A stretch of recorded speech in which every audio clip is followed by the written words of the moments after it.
कल्पयामि प्रसीद मे। ओम सत्यं श्री शिवाय नमः। स्नानं समर्पयामि।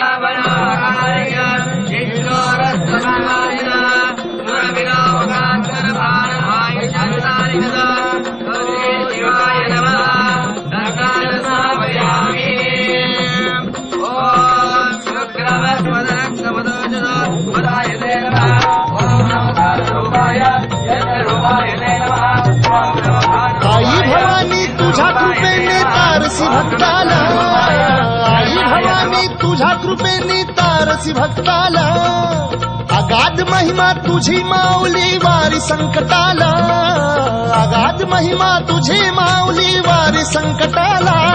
आई कृपा करी माझ्यावरी जागवी तो रात सारी, आई कृपा करी माझ्यावरी जागवी तो रात सारी.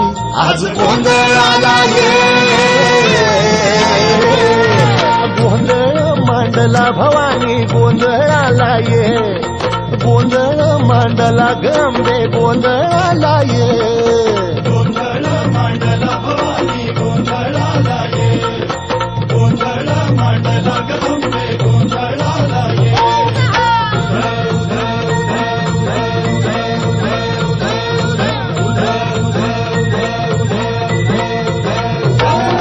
गळ्यात घालून कवड्याची माळ, पायात बांधिली चाळ, हातात परडी तुला गावडी वाजवी तो संबळ.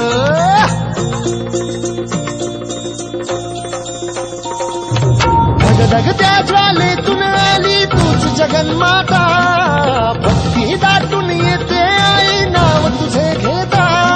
आई कृपा करी माझ्यावरी जागवी तो रात सारी, आई कृपा करी माझ्यावरी जागवी तो रात सारी. आज गोंधळाला ये, गोंधळ मांडला भवानी गोंधळाला ये, गोंधळ मांडला भवानी गोंधळाला ये, गोंधळ मांडला भवानी गोंधळाला ये, गोंधळ मांडला गंबे गोंधळाला ये.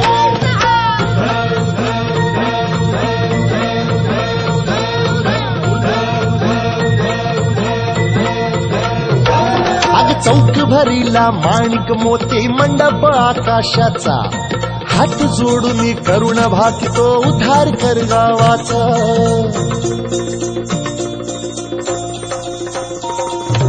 अधर्म निर्दाळून धर्म हाय तूच रक्षिला, महिषासुर मर्दिनी पुन्हा हा दैत्य इथे मातला. आज आम्हावरी संकट भारी धावत ये लवकरी, आज आम्हावरी संकट भारी धावत ये लवकरी. आंबे गोंधळाला ये, गोंधळ मांडला भवानी गोंधळाला ये, गोंधळ मांडला गंबे गोंधळाला ये, गोंधळ मांडला भवानी गोंधळाला ये, गोंधळ मांडला गंबे गोंधळाला ये.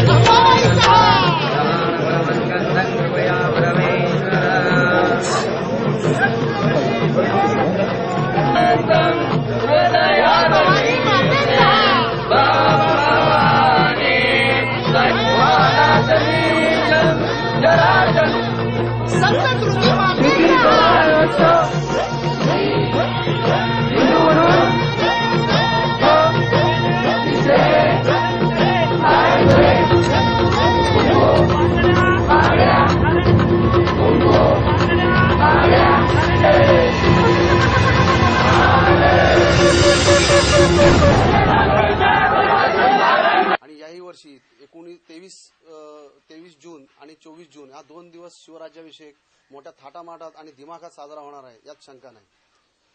गेली आता हे जो 6 जूनला जो कार्यक्रम झाला, ह्या मुळात 4-5 वर्ष झाली. त्यांना पाहुणा म्हणून बोलवला होता, त्याच्यानंतर तो कार्यक्रम चालू झाला. आता तो शासनाने करावा की न करावा हा शासनाचा भाग आहे. पण 19 वर्ष आम्ही जो साजरा करतोय तो शासनाने त्याच्याकडे जास्त लक्ष केंद्रित करावं अशी आमची इच्छा आहे. शिवपुण्यतिथी ही शासन तिथीप्रमाणे करते, शिवप्रताप दिन शासन तिथीप्रमाणे करतोय, तानाजी मावळसे पुण्यतिथी शासन तिथीप्रमाणे करतोय. तसं शिवराज्याभिषेक हा तिथीप्रमाणे साजरा होईल यात शंका नाही.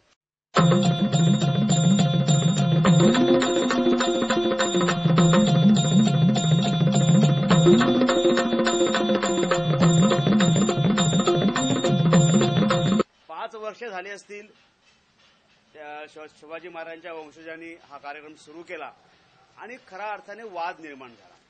मुळात आम्हीच त्यांना पाहुणे म्हणून बोलवलं आणि त्यांनी नव्याने हा उपक्रम सुरू केला आणि तो आता राष्ट्रीय व्हावा असा त्यांचा प्रयत्न आहे. प्रयत्न चांगला आहे, परंतु कोणता राष्ट्रीय करावा हे शासनाला नेमकं कळतं. आम्ही आता अशी मागणी करणार आहोत की पुरातत्व खात्याच्या कायद्यामध्ये बदल करावा. पुरातत्व खात्याच्या अधिकार जे आहेत ते काही महाराष्ट्र शासनाने घ्यावेत आणि जे शिवभक्तांची अखंड जगातल्या ज्या शिवभक्तांची जी प्रेरणा आहे, जी प्रेरणा स्फूर्तीस्थान आहे, त्या स्फूर्तीस्थानावर कोणत्याही प्रकारे अडकाव आणि बंदी येता कामा नये अशा प्रकारचा कायदा महाराष्ट्र शासनाने करावा, केंद्र शासनाने करावा अशी आमची या निमित्ताने प्रमुख मागणी राहणार आहे. लोकांपर्यंत राज्याभिषेकाच्या दृष्टीने किंवा शिवजयंतीच्या दृष्टीने या रायगडावर एकत्रित यावं की जे स्फूर्ती रायगड देणारा जो किल्ला जो पाहता क्षणी आपल्याला एवढं मोठ्या प्रमाणात स्फूर्ती देतं आणि आयुष्यामध्ये नक्कीच आपल्याला त्यातून स्फूर्ती मिळेल. याबद्दल मी सगळ्यांना पुन्हा आवाहन करतो.